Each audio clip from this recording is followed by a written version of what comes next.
SUS 2014, acesso direto. Outra questão que cai bastante na prova dessa banca, questão sobre hanseníase. Então, temos uma mulher de 50 anos que queixa-se de lesões em membros inferiores, está aqui a imagem, de início a 2 semanas, associadas à febre diária de 38 graus ao fim das tardes, e dores em joelhos e tornozelos. Refere ter concluído o tratamento de hanseníase há 1 ano, fez uso de poliquimioterapia por 12 meses e não teve problemas de saúde desde então. Não faz uso de medicações e nem de substâncias ilícitas. Qual dos tratamentos abaixo é o mais recomendado nesse caso?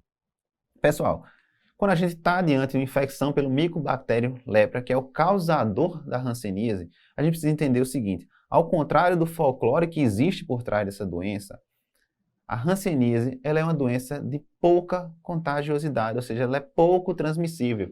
Para uma pessoa adquirir hanseníase, tem que ter um contato próximo e prolongado com o indivíduo portador de hanseníase, geralmente o indivíduo na forma multibacilar que desconhece o diagnóstico, tá certo? E mesmo quando o indivíduo desenvolve a infecção pelo micobactério lepra, ela é uma doença pouco patogênica. Esse germe ele é pouco patogênico, ou seja, na maioria das vezes não vai causar doença, como a gente está vendo aqui, tá certo? E quando causa doença, 95% vai ficar nessa forma indeterminada, ou seja, daqueles que desenvolvem doença, 95% vão para a forma indeterminada, que é uma forma mais leve e que se resolve espontaneamente. Naqueles 5% que progridem para as formas clínicas típicas, aí sim a gente tem algumas formas de apresentação. A gente tem nos extremos a forma tuberculoide e vichoviana ou lepromatosa. O que é que determina cada uma dessas formas? Quanto maior a imunidade celular do paciente, quanto mais imunidade celular ele estiver, mais ele vai se aproximar da forma tuberculoide, tá certo? Que geralmente é paucibacilar, porque se a gente tem uma imunidade celular muito boa, a gente não vai ter o bacilo identificável. Já na forma vichoviana ou lepromatosa, o indivíduo tem uma baixa imunidade celular, portanto, essa forma é conhecida como multibacilar. Geralmente ele vai ter uma doença mais difusa, uma infiltração maior da pele, é aquele achado que o indivíduo tem uma facies leonina por infiltração do nariz, infiltração da orelha. Na forma tuberculoide, a lesão costuma ser mais limitada na pele, porém, costuma cursar com maior acometimento neurológico, porque há maior inflamação. Como há maior imunidade, há maior inflamação, há maior risco de neurite. E aqui no meio, a gente tem a forma borderline ou dimorfa, que é a forma mais comum. Quando ela se aproxima da forma tuberculoide, a gente chama de borderline T, tá certo? De tuberculoide. Quando ela está aqui bem no meio, a gente chama de borderline ou dimorfa. E quando se aproxima da forma lepromatosa, a gente chama de borderline lepromatosa, tá certo? Então essas são as formas de apresentação da hanseníase. Porém, o que costuma cair bastante sobre hanseníase, e é o que está sendo abordado aqui nessa questão, é sobre reação hansênica. Gente, os pacientes com hanseníase, eles podem ter fenômenos imunológicos, fenômenos autoimunes, que cursam com manifestações clínicas inflamatórias. E a gente tem 2 tipos de reação hansênica que a gente precisa saber identificar. A gente tem a reação tipo 1, ou reação reversa, tá certo? E a gente tem a reação tipo 2, também chamada de eritema nodoso hansênico. As formas borderline são as que predominam com a reação tipo 1, tá certo? Por isso que essa reação tipo 1 é a mais frequente. Já na reação tipo 2 será predominantemente nas formas vichovianas e na borderline vichoviana ou borderline lepromatosa.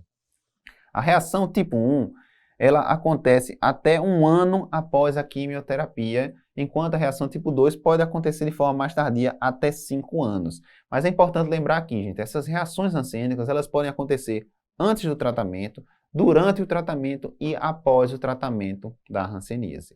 Na reação tipo 1, a gente observa uma piora de lesões pré-existentes. Aquele paciente que já tinha lesão cutânea e piora no aspecto daquelas lesões, se tornam mais infiltradas, com bordas mais proeminentes, mais inflamadas. Então, o médico que acompanha aquele paciente, ele consegue reconhecer facilmente a reação tipo 1, porque ele vai ver uma piora nítida das lesões pré-existentes.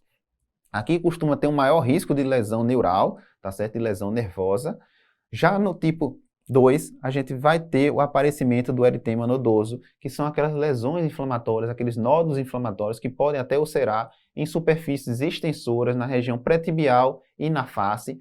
Aqui, prestem atenção, enquanto na tipo 1 a gente não costuma ter acometimento sistêmico, não costuma ter aumento de provas inflamatórias, leucocitose, febre, aqui na forma tipo 2 ocorre um acometimento sistêmico. Então o doente tem o quê? Tem febre, tem artrite, dor articular, pode ter dactilite, pode ter uveíte, tá certo? Pode ter inflamação em várias partes do corpo, além de febre e elevação de provas de atividade inflamatória.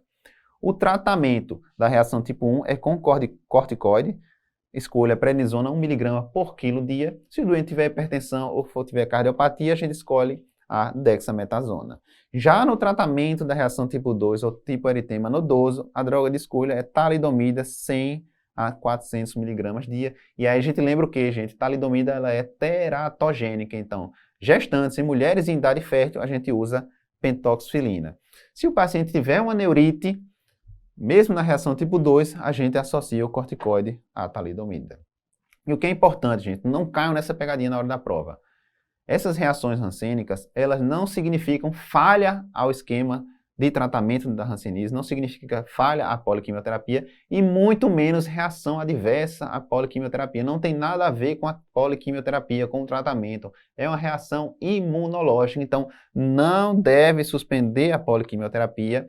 Se o paciente tiver feito a reação após completar o tratamento, após ter sido curado, isso também não é indicação de reiniciar, isso não significa doença ativa, não significa recidiva da doença e não é efeito colateral da poliquimioterapia, por isso você não deve suspendê-la caso o paciente apresente uma reação rancênica. Então, voltando para a questão, que reação rancênica é essa? Veja, o paciente tem lesões em membros inferiores, olha aqui as imagens, nódulos, tá certo? Inflamatórios em região extensora pré-tibial, então é o que a gente chama de eritema nodoso. Além disso, tem sintomas sistêmicos de febre diária de 38 graus e tem dores em joelhos e tornozelos, talvez uma artrite. Então a gente está diante de uma reação tipo 2 ou reação tipo eritema nodoso rancênico, cujo tratamento de escolha é o que? Talidomida 100 a 400 mg dia. Por isso, nossa resposta é letra C de casa.